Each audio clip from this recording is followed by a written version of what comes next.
Assalamu alaikum wa rahmatullahi wa barakatuh. My brothers and sisters, I hope you're well.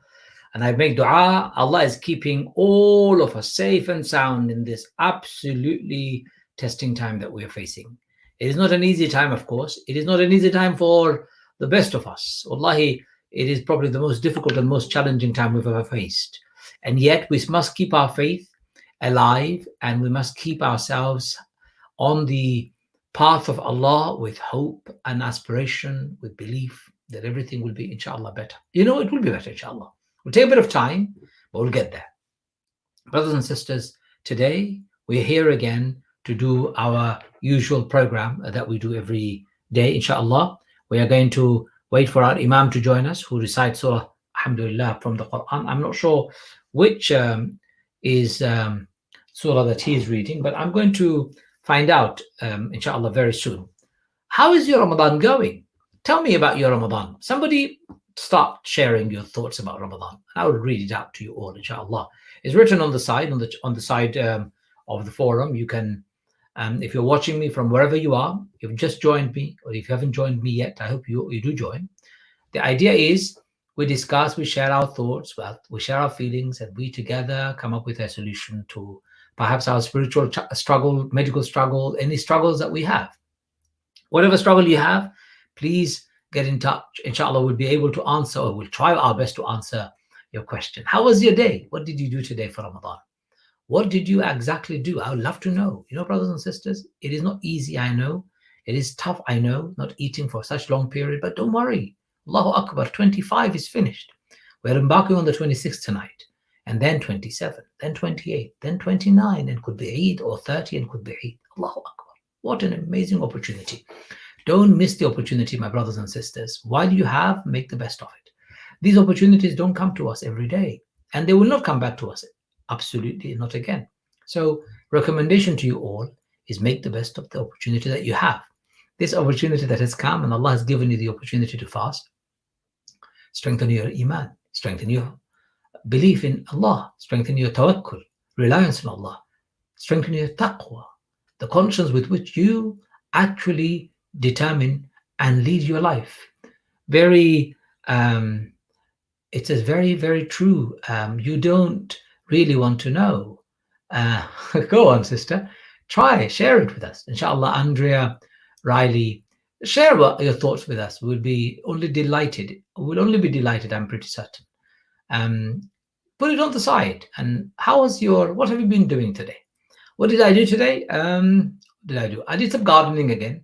I had lots of plants that needed straightening up, cleaning up, watering system being put in place, weeding, putting plants on the trellis that I've made myself. So it needed a bit of work, and I did. I think, alhamdulillah, I think I did a good job. The garden is looking good. And then what did I do? I had a few counseling sessions online. As you know, I provide counseling to people who are suffering from troubles in their marriages.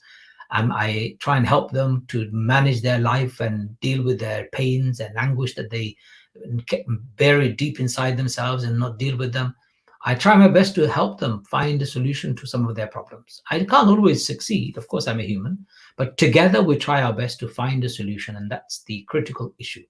We try to find the solution with our clients together. That's the idea. That's what I did.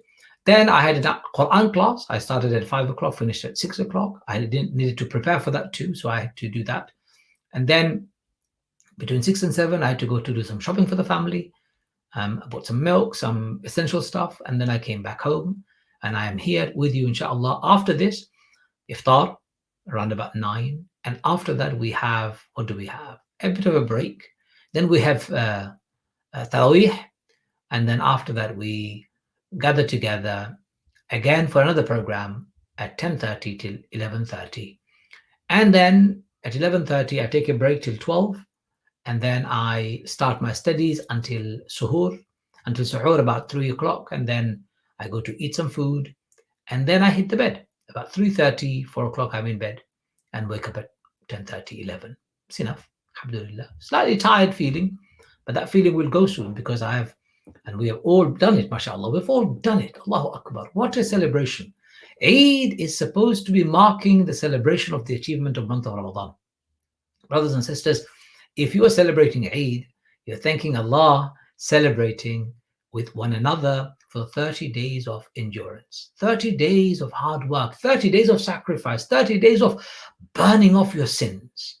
Absolutely. Did you know the meaning of the Arabic word Ramadan actually means to burn off? Subhanallah. We've been joined by our Sheikh again, Sheikh Waddah, slightly late, but Alhamdulillah, he's actually within time, on time, mashallah. Sheikh Waddah, are you ready to come on? He is, mashallah, he's smiling. Allahu Akbar. Assalamu alaikum wa rahmatullahi wa barakatuh. Alaikum salam wa rahmatullahi wa barakatuh. Can you hear me today? Alhamdulillah. Assalamu How are alaikum. you? Wa alaikum assalam. How are you? Alhamdulillah, alhamdulillah. How are you, brother Ajmal? I'm very good, alhamdulillah. You are still at the mosque? You didn't go home? No, I haven't been home yet. We just finished the show. How did it go? The Ramadan talent. We had a few calls in, mashallah, Quran, Nasheed, different things, mashallah. Very good. Any talents that you can tell us about? We've, mashallah, calligraphy. We've had you need to see it, mashallah. So if you look at the link below on the video on Abdullah Quilliam, you'll find within that, mashallah, they've got some calligraphy of surah in Arabic writing, Arabic text, paint. It looks like, mashallah, a 12-year-old's been doing it, but it looks like an adult who's actually printed it off and enjoyed it himself. Wow, amazing. Mashallah. Amazing. Bismillah, you're going to read, and you can read from where you left off yesterday. I don't know which surah you've chosen today. Where do you want me to read from, inshallah, today? From... It's your choice, yeah, Sheikh. You can choose the surah. And as long as you tell me the surah. من الشيطان الرجيم بسم الله الرحمن الرحيم الرحمن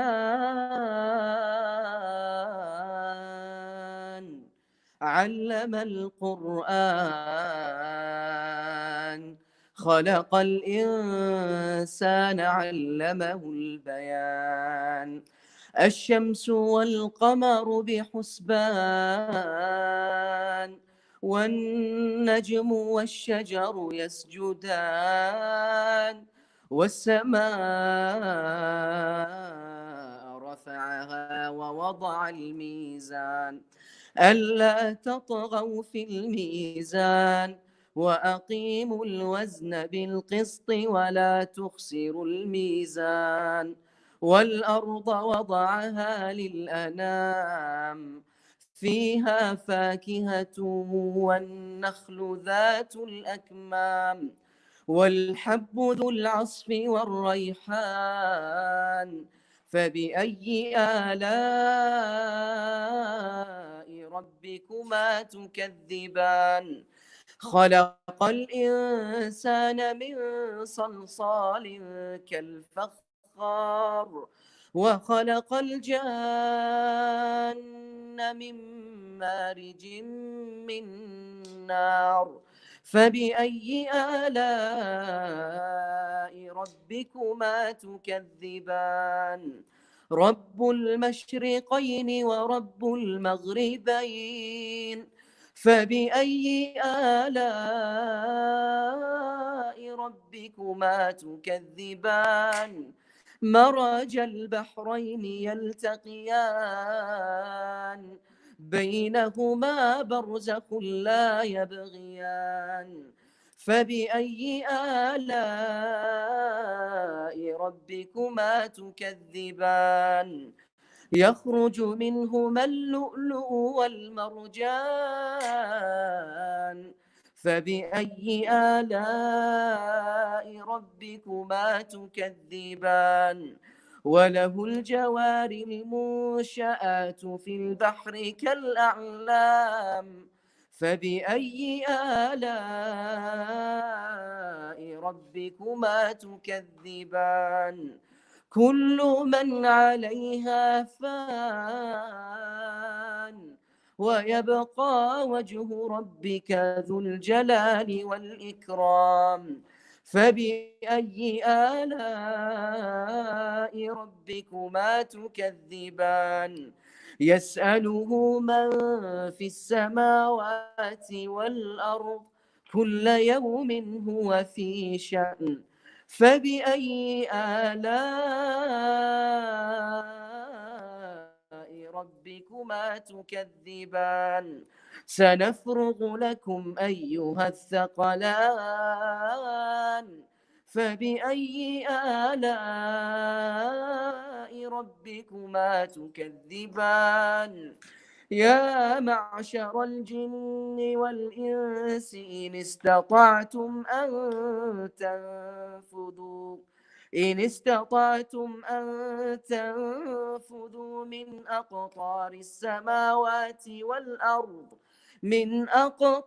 السماوات والأرض فانفذوا لا تنفذون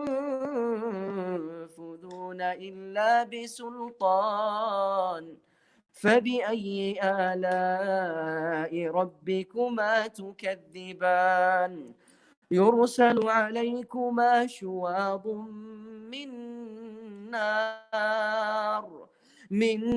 نار ونحاس فلا تنتصران فبأي آلاء ربكما تكذبان فإذا انشقت السماء فكانت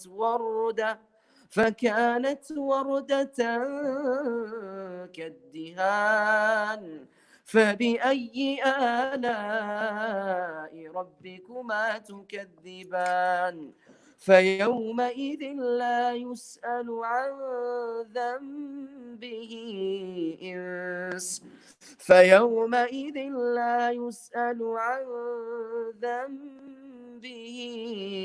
إنس ولا جان فبأي آلاء ربكما تكذبان صدق الله العظيم. Allahu Akbar, Allahu Akbar, Allahu Akbar. What a beautiful recitation you have, Sheikh. Allahu Akbar. A lot of people have messaged me, mashallah, beautiful recitation by our brother, our young brother, mashallah. Tahir Jan Muhammad said, Andrea Riley said, mashallah, her day's work was a lot of work, really pretty much the same as every other day. Walked around the park, listened to 2 hours of Zoom class, and found the biggest potato I've ever seen in my life. Looking forward to iftar. Alone, like all the other days, a bit crazy. It's okay, Andrea. Andrea is probably from Liverpool as well. MashaAllah, yeah, I think I know who she is, MashaAllah. Yes, of course. Wonderful sister, MashaAllah. You're having a jacket potato, it looks like. That's a very nice, filling, nutritious food. Sheikh Waddah, what's your plan for the day? What are you going to do? We've just, as we told you, just finished doing the talent show. What we've got, Ramadan talent show. And I've just been on with you. Inshallah, we'll just go straight home to have a little bit of rest before Maghrib, inshallah. And talent show, leaving aside talent show, what's cooking for iftar at home? What's cooking for iftar? I think today it's fish, a bit of salmon today. Not the salty fish, because that'll make you more thirsty, they say. But we're trying to keep it like with a bit of salmon, inshallah. Today will be all right. Well, you know what? Salmon is one of my favorite fish too. And I'll be thinking about you eating salmon while I eat whatever I'm eating at home. I haven't got a clue. My good wife is cooking at the moment. We'll find out very soon. So delicious, inshallah. Jazakallah khair. Thank you. See you tomorrow, inshallah. The meaning of the surah, as recited by Imam Waddah, is as follows. Let me read it to you. The Most Gracious has imparted this Quran unto human beings. He has created human beings. He has inspired unto him articulate thought and speech. At his behest, the sun and the moon run their appointed courses. Before him prostrate themselves and stars and the trees. The skies has he raised high and has devised for all things a measure, so that you too, O people, might never transgress the measure of what is right. Weigh therefore your deeds with equity, and cut not the measure short. And the earth has been spread out for all living beings, with fruit therein, and palm trees with seed clusters of dates, the grain growing tall on its stalks, and sweet-smelling plants, which then of the favors of your Lord will you then deny? He has created man out of sounding clay like pottery, whereas the invisible beings he has created out of confusing flame of fire. Which then of the favors of your Lord will you then deny? He is the sustainer of the two furthest points of sunrise and the sustainer of the two furthest points of sunset. Which then of your sustainer's favor will you then deny? He has given freedom to the two great bodies of water so that they might meet. Between them there is a barrier which they may not transgress. Which of the favors of your Lord will you then deny? But out of these bodies of water come forth pearls, both great and small. Which then of your sustainer's favor would you then deny? And his are the lofty ships that sail like floating mountains through the seas. Which of the favors of your Lord will you then deny? And all that lives on earth and in the heavens is bound to pass. But forever will abide your sustainer self, full of just majesty and glory. Which then the favors of your Lord will you then deny? On him depends all creatures in the heavens and the earth, and every day he manifests himself in yet another wondrous way. Which then of the favors of your Lord will you then deny? We shall take you to task, O you sin-laden too. Which then of the favors of your Lord will you then deny? Or you who live in close communion with invisible beings and humans, if you think that you can pass beyond the regions of the heavens and the earth, pass beyond them, but you cannot pass beyond them save by a sanction from God. Which then of the sustainer's favors of your Lord would you then deny? And flash of fire will be let loose upon you, and smoke, and you will be left without any help. Which of the favors of your Lord will you then deny? And when the sky is rent asunder and becomes red like burning oil, which of the favors of your Lord will you then deny? For on the day neither man nor invisible being will be asked about his sins. Which then of the favors of your Lord? For on that day neither man nor invisible beings will be asked about his sins. Which then of the favors of your Lord will you then deny? And all who are lost in sin shall be by their ranks be known, and shall by their forelocks and their feet be seized. Which of the favors of your Lord will you then deny? This will be the hell which those who are lost in sin call a lie. Between it and their own burning hot despair will they wander to and fro. Which of the favors of your Lord will you then deny? But for those who of your sustainer's presence stand in fear, to gardens of paradise are readied. Which then of the favors of your Lord will you then deny? To gardens of many wondrous hues. Which of the favors of your Lord will you then deny? In which of these two gardens two springs will flow? Which of the favors of your Lord will you then deny? In each of these two will two kinds of every fruit be found. Which then of the favors of your Lord will you then deny? In such a paradise the blessed will dwell, reclining upon carpet lined with rich brocade, and the fruit of both these gardens would be within easy reach. Which of the favors of your Lord would you then deny? In these gardens will be mates of modest gaze, whom neither man nor invisible being will have touched ever before. Which of the favors of your Lord will you then deny? When you are promised splendor as though of rubies and of pearls, which of the favors of your Lord will you then deny? Could the reward of good be but anything but good? Which of the favors of your Lord will you then deny? And besides those two will be yet two other gardens. Which of the favors of your Lord will you then deny? Two gardens of the deepest green. Which of the favors of your Lord will you then deny? In each of these two gardens will two springs be gushing forth. Which of the favors of your Lord will you then deny? Ladies and gentlemen, this is a surah most befitting, most beautiful. I'll stop here. I'll invite our dear guest, Ron, who has been waiting for us. Assalamu alaikum, Ron. Assalamu alaikum, everybody. Ramadan Kareem. We're getting very close now to the end of our Tales from the Mosque. As Eid approaches,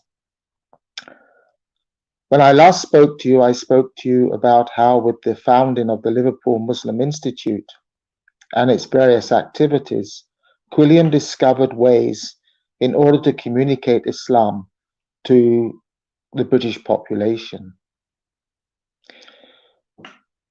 We don't know exactly how many converts he gained. Certainly, it is estimated that around 250 families or people and their families converted to Islam from Liverpool. But as Quilliam gained fame and his activities became more well known, people were also coming from other parts of Britain, Scotland, Wales, London. And we know, of course, also, as I mentioned in my last talk, that he was beginning to support early attempts to promote Islam in Canada, South Africa, the USA, and Australia. Estimates say that he may have converted around 500 people to Islam.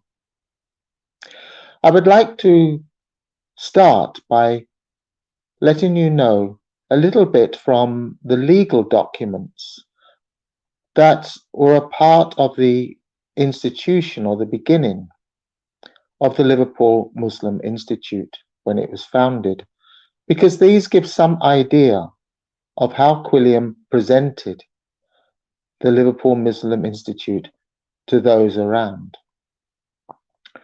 The mosque itself was advertised as follows: all Muslims are eligible to membership and to the privileges of the institution. The mosque is open every day for prayers, Jummah and Namaz every Friday. Reading room, library, and museum are open daily. Public lectures, which strangers are invited to attend, every Sunday evening at 7 p.m. Explanatory works on Islam can be found at the mosque. The values of the Liverpool Muslim Institute are enshrined in 5 principles. To do good to all, irrespective of gender, creed, race, or nationality. To demonstrate that Islam is the partner, not the enemy, of science, literature, and art. To widen the sphere of influence and remove prejudice towards Islam and Muslims. To induce those who join our classes to take an interest in our institution, to find out what kind of people we are, and to cultivate their spirit of inquiry. From the study of science, natural history, and languages, they might be brought to think of the all-powerful one that has created all.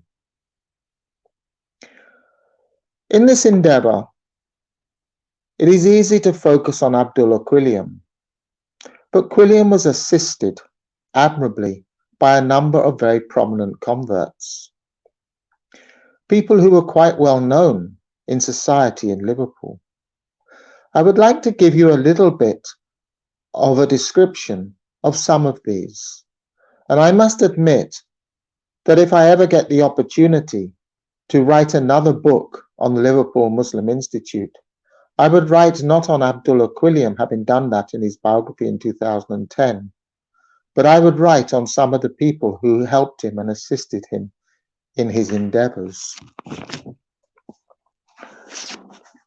I've already spoken of Fatima Cates, the second convert to Islam, who was especially known for her piety.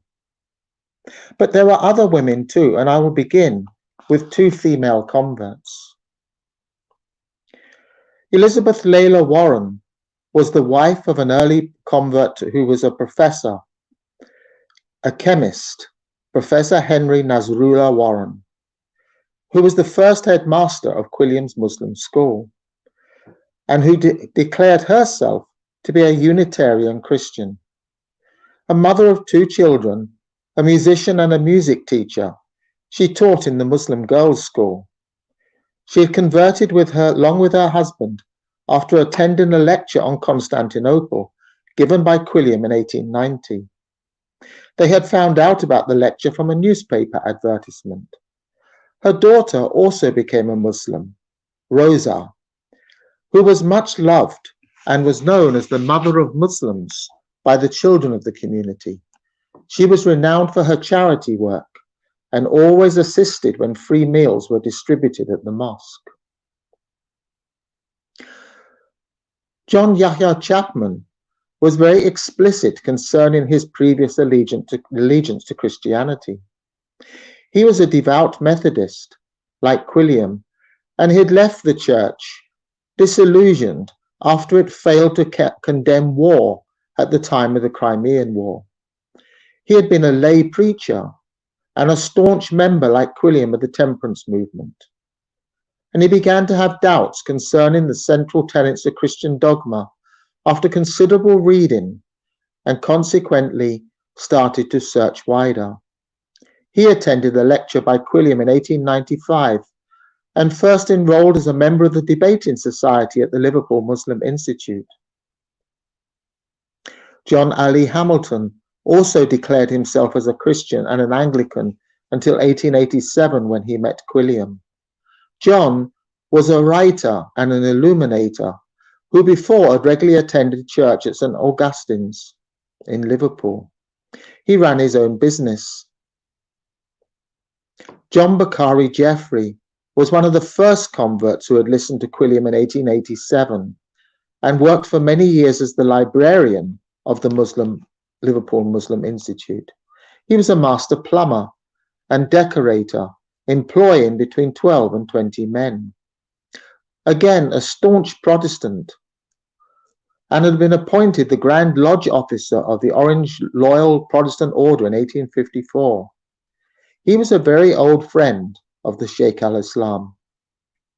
He had originally only attended the meetings out of friendship, but had been disturbed at the level of violence directed towards the first Muslims in the city. After becoming involved in a fight at the mosque, in which he personally evicted several violent protesters, the Sheikh had thanked him for his assistance. Brother Jeffrey had replied, "Such conduct as was exhibited by those scoundrels I have just helped to eject proves to me that the religion they hold to cannot be correct, and from this day forth I am, like you, a Muslim." Another very important member of the community was Professor H. Hashem Wilde. He was a former teacher and a scholar of literature and theology, educated at Cambridge and London University. Professor Wilde's parents had been devout evangelical Anglicans who had hoped their son would one day become a priest. And indeed, he had been trained at a theological college, but never entered the Christian clergy due to the death of his father. After holding various teaching posts and suffering a gradual illusionment with mainstream Christian doctrines, caused by his close reading of the New Testament and comparing this with contemporary Christian practice, he applied for the post of assistant master at Quilliam's Muslim school. It was only after teaching at the Muslim college and engaging in many intellectual conversations with the Sheikh al-Islam that he accepted Islam himself. He would go on to become one of the most active Muslims in Liverpool, functioning as secretary, treasurer, and vice president of the Institute and president of the Debating Society, as well as the headmaster of the Muslim school. Thomas Omar Byrne, who was always praised for his kindness by converts and died in 1901. His family were Irish immigrants who had come to Liverpool from Ireland around 1850. Devout Roman Catholics, their son was born in Liverpool in 1856 and also desired to become a priest, to which end he had been educated by the Jesuits. After the death of his father had plunged the family into debt, he had taken up the post as a solicitor's clerk and had met Quilliam when he joined the firm as a junior solicitor, aged only 17. They were neighbours and walked home together every night. When Quilliam started his own law firm, Thomas Byrne joined him. Thomas Byrne went on to become a journalist, writing for an Irish newspaper, and helped to campaign for Irish Home Rule. For one of his first assignments as a reporter in 1887, he was sent to Vernon Hall to cover a lecture by Quilliam, the very first speech that the Sheikh employed to interest people in Islam. He continued to listen to the lectures of his old friend and embraced Islam in 1889. He was also active and fulfilled the roles of librarian and secretary. And he also taught shorthand to the children in the Muslim college. These were the people that helped run the Liverpool Muslim Institute. But two other converts are of interest, perhaps for their more extravagant personalities.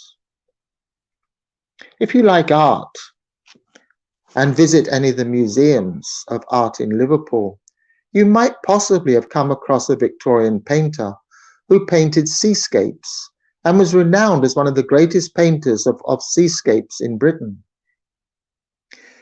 If you see his name written up by his paintings, it normally says W.F. Preston. For those of us who are in the know, that W stands for Walid. And Preston indeed was one of the early converts to Islam. Indeed, he painted a painting that Quilliam took to the Sultan as a gift and which was hung in the Yildiz Palace. His painting Dance was one of the most famous paintings and exhibited all over Britain during the Victorian era. Another character was T. Olson Edwards.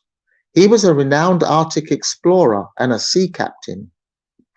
As the Commodore of the Papayan Line, which specialized in sailing ships from Liverpool to the Levant, he converted to Islam in 1894 after meeting with Quilliam when he was a passenger on his ship traveling to Constantinople.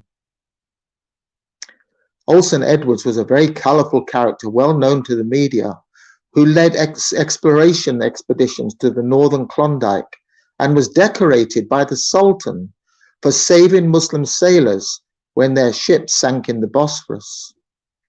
He bravely took his own ship alongside the sinking ship and rescued all the crew and passengers. From these people, we begin to get a picture of just the kind of people that gathered around Quilliam and were staunch in their faith in Islam, to the point of renouncing their very devout Christian faith and becoming active publicly, and in a sense, risking their reputations in the city as renowned citizens.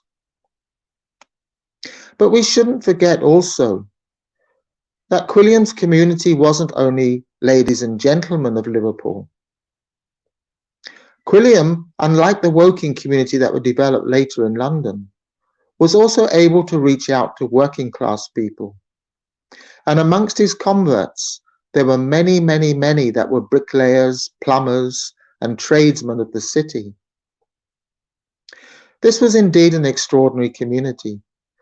And what I would like to share with you in our next two sessions as Eid approaches are their way of celebrating festivals. I'm going to start in my next talk with one that isn't normally considered a Muslim festival, but was celebrated with great passion at the mosque in a particularly Muslim way, and that is the festival of Christmas.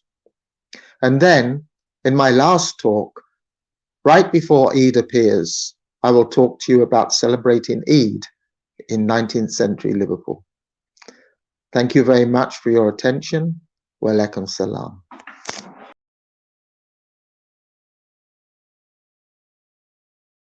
Absolutely splendid. Absolutely amazing. What a beautiful, splendid way to tell a story. Wow. Thank you very much. Such insight, such history we would never have known. Otherwise, would be left in the, I suppose, the depth of the book that he wrote, which would be decorating our bookshelves. I have the book. I've read it. Alhamdulillah, it's phenomenal. I would recommend you buy it. Now, I'd like to say goodbye to our dear brother Ron. May Allah bless him. May Allah give him strength and continues in his great endeavor in enriching our society with the true story of Abdullah Quilliam. Right, ladies and gentlemen, let me invite you to Henrietta, who now is going to delight our eyes with her culinary skills of her kitchen and her brain. Inshallah, let's see if she's around. Assalamu alaikum.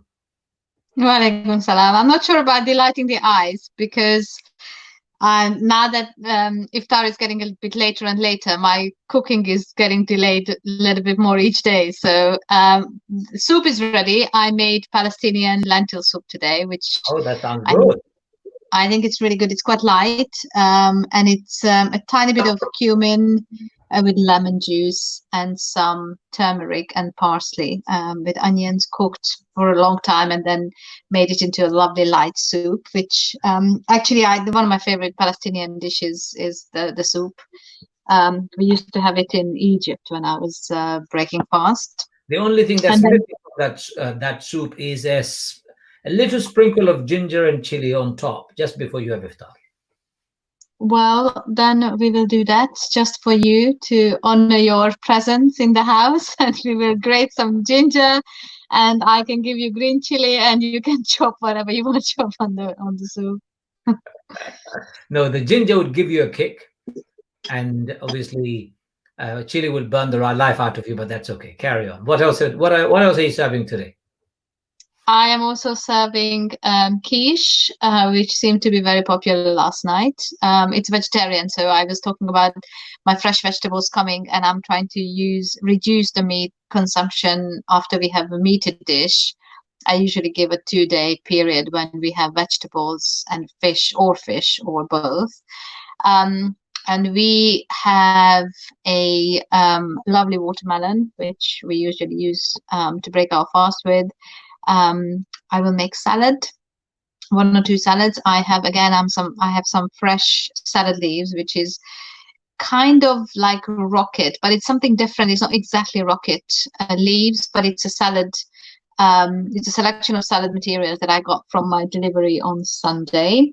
So I'm thinking of making 2 salads with it. One is usually with tomatoes. The other one, maybe I make something a bit more spicy with it. I will see how the mood is in the house. And the only person who eats the salad is you and me. Nobody else eats salad, so I don't know why you're making. No, well, even the kids, sometimes just have a bite. It's better than nothing. But that's why the quiche is actually quite interesting because asparagus is not something my son would ever eat. But in a quiche, he quite enjoyed it yesterday. So there was a bit of spinach in it. So you've got all the goodness, all the green in it. You've enough eggs and cheese and all sorts of goodness, and I usually cook with olive oil, so it remains healthy.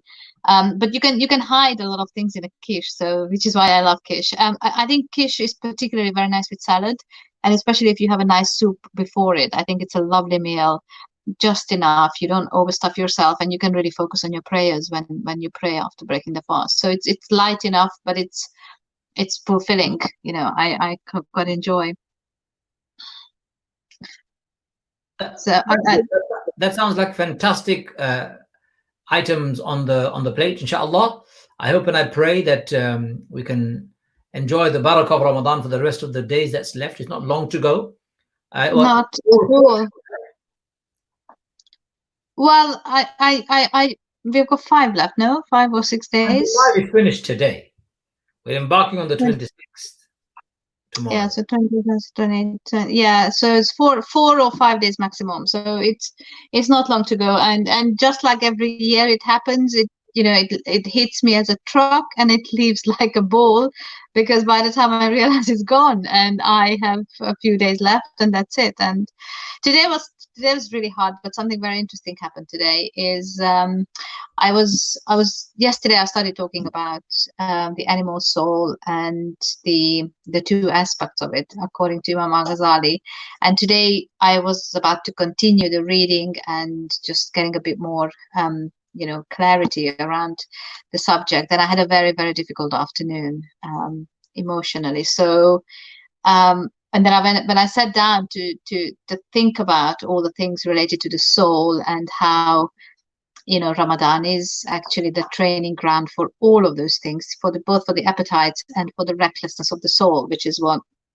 Imam al-Ghazali rightly so pointed out, that this is really the that emotional recklessness, that we are just agitated. So my soul was very stirred today by something that quite difficult to handle. So I was very pleased to start reading about what Imam al-Ghazali had to say. And so the animal soul is really important for all of us, because animal soul, even though it is the one that keeps us awake, it's the one that gives us all the trouble, it's the one that we have the biggest struggle against, but it's also and it's the one that makes us be attached to all the things worldly, such as food, such as fame, such as money and power and all sorts of things. So they actually, it makes us the servant of this world.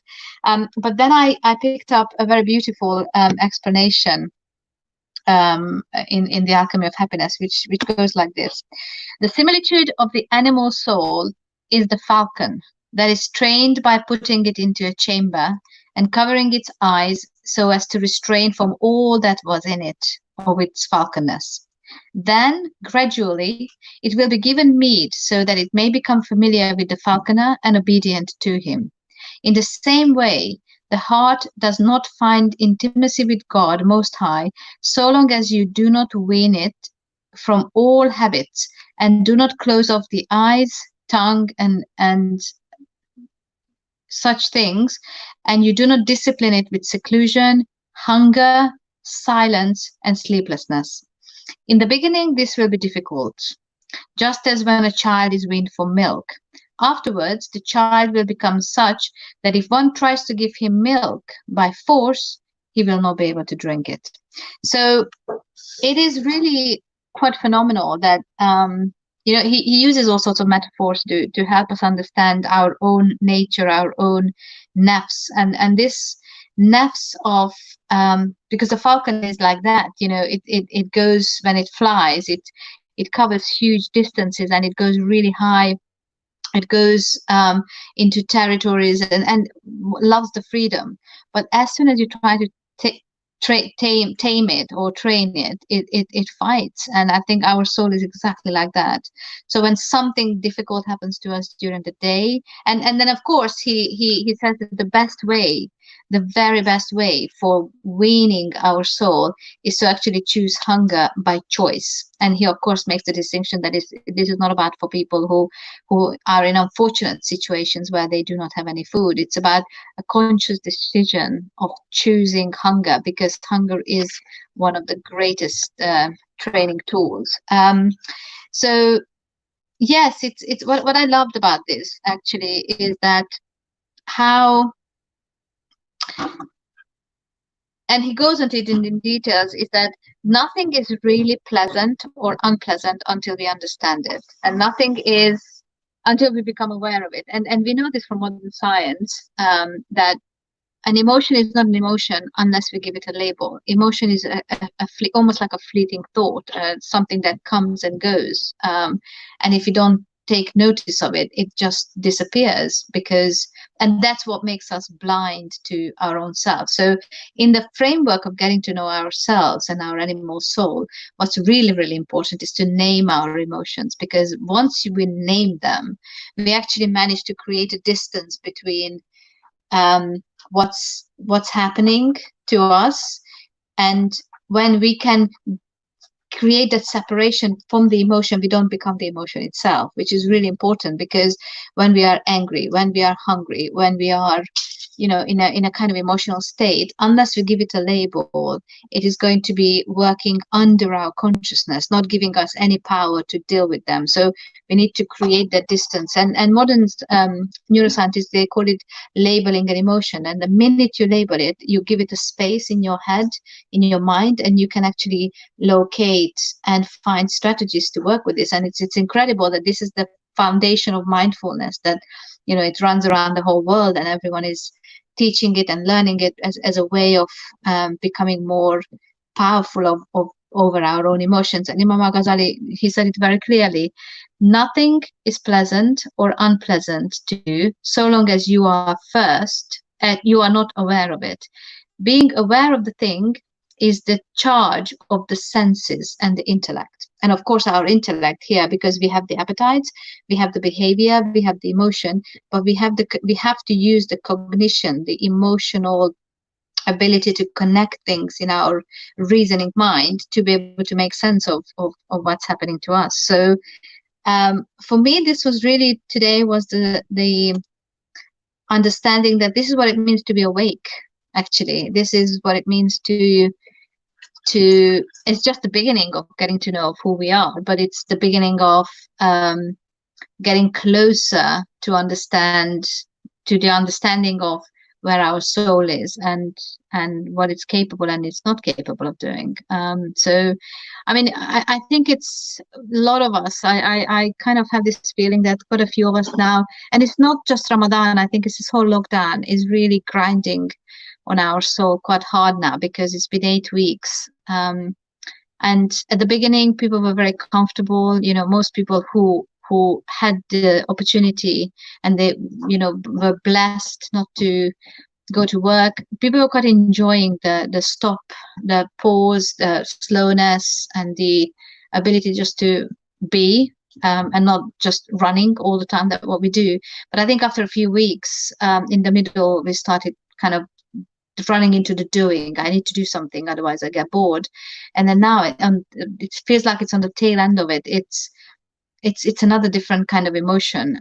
So I think it's important that we think about these things and name them. We give them titles. We give them names of honesty and truth, of knowing what is really going on. And then hopefully, inshallah, we can move forward with them. Once they have a name, we know what's the dragon we are fighting. I was attentively listening to every word of what you were saying, and it's very fascinating that you are relating this to something that happened with you today. So what part of your soul or what part of your emotion was triggered or shaken by whatever happened today? Well, I think I always get very triggered when I feel betrayed and let down, and I felt that I was really let down by somebody, and I just felt, that I'm doing my absolute best, and that person is not, I don't want to say not living up to my expectations, but it was more than that. It was the fact that I felt like it was slipping through my fingers. I thought something was under control for that person, but it wasn't. And now I'm having to pick up the pieces, and I have to support that person, because of course it's very close to me and I want to support, but I felt maybe lack of transparency, and it just let down, not being told honestly that that person would have needed help a long time beforehand. So, and I didn't notice.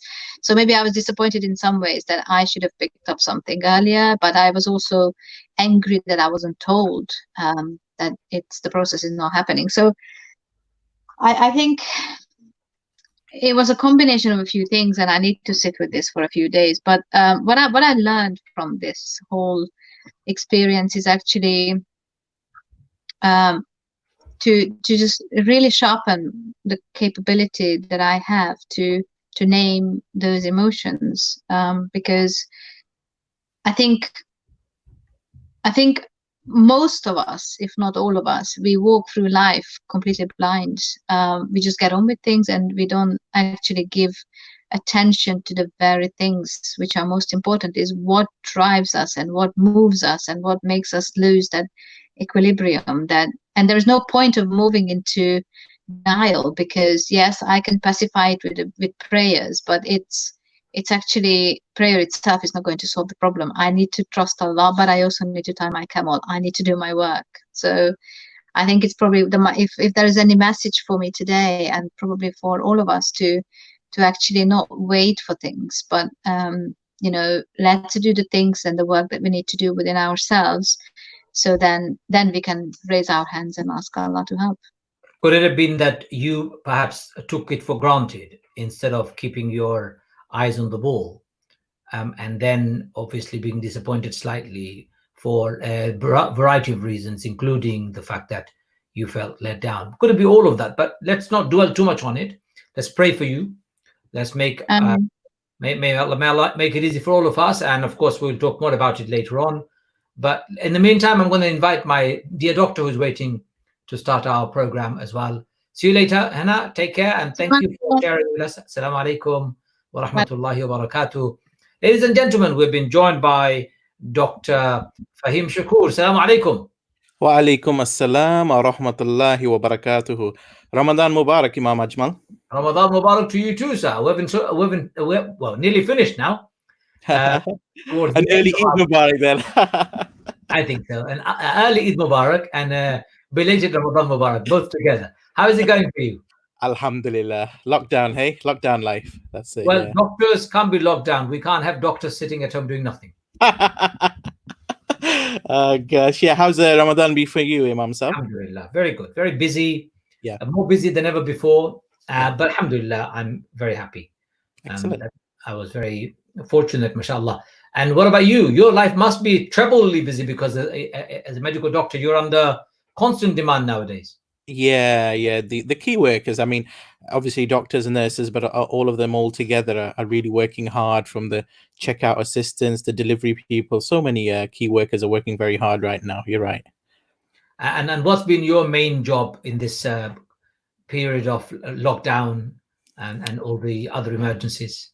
Yeah, so I'm a GP, Imam Sahib. So we've been doing a lot of remote consultations via telephone or video link during this time, and really trying to help to support the front line. Obviously, the main hospital staff who've been working very hard in the hospitals up and down the country to try and manage things as best we can in the community. Very good. Okay, what's been your biggest challenge in this particular period? Obviously, you are seeing more patients online, but what's been your biggest challenge? I think that's part of it, Imam Sahib. It's trying to diagnose things using a limited examination, obviously, without the face-to-face. That's been challenging. I think from a professional setting, doing that's quite hard. But I think from a personal setting, it's obviously missing the mosque, Imam Sahib. I think that's such a big thing. I'm sure people have said that on your show and other times, but it's not just the imams and other people who are missing the mosque. It's the regular, just the usual Muslims who are really missing going there as well. And that's personally, that's made the Ramadan very difficult, I think. And also a lot of people who otherwise would have found some company, be very lone, would have spend very lonely space and lonely time in the month of Ramadan. That's the last thing they want. Yeah, I think we are social creatures, although there is a time when we do like solitude as well, and it's a balance. And maybe in a way we're rechecking the balance, what it used to be, spending time in solitude on our own, with our own families. So it'll go down as a time in history, and hopefully a lot of people have been reflecting or keeping journals during this time. I know I've been making some notes, so I find that useful, and I think maybe those watching would find that useful to do as well. So what medical advice can you give for people to overcome this loneliness? Because loneliness is one of the bigger and a form of killers that we are seeing creeping into our society increasingly. Yeah, I think you're right. I think in terms of general advice, it's always to speak to people. If you've got something on your mind, a famous broadcaster did say it's good to talk without naming them, but I think that is true. That maxim does hold a lot of truth to it. So I think never thinking that you're alone. Like I said, in terms of the loneliness, obviously, sometimes we are allowed to go out as much as we want in terms of exercise now. And that fleeting passing by, seeing people can be helpful. What I mentioned earlier, the journals, writing down your thoughts. People are doing podcasts, recordings, a bit like what you're doing, videos as well. So really, there's ways to actually keep in touch, keeping in touch using video calling to family and friends. I think that's very helpful. But just remembering, and as well, it's a Muslim show. Reconnecting with your connection with Allah is important. One of my friends said, just walking by my neighbor's house in front and saying hello really becomes the highlight of my day. Before I would pass her by, I would never say hello to her, but now I would make a point of saying hello to her, especially if I see her in the garden.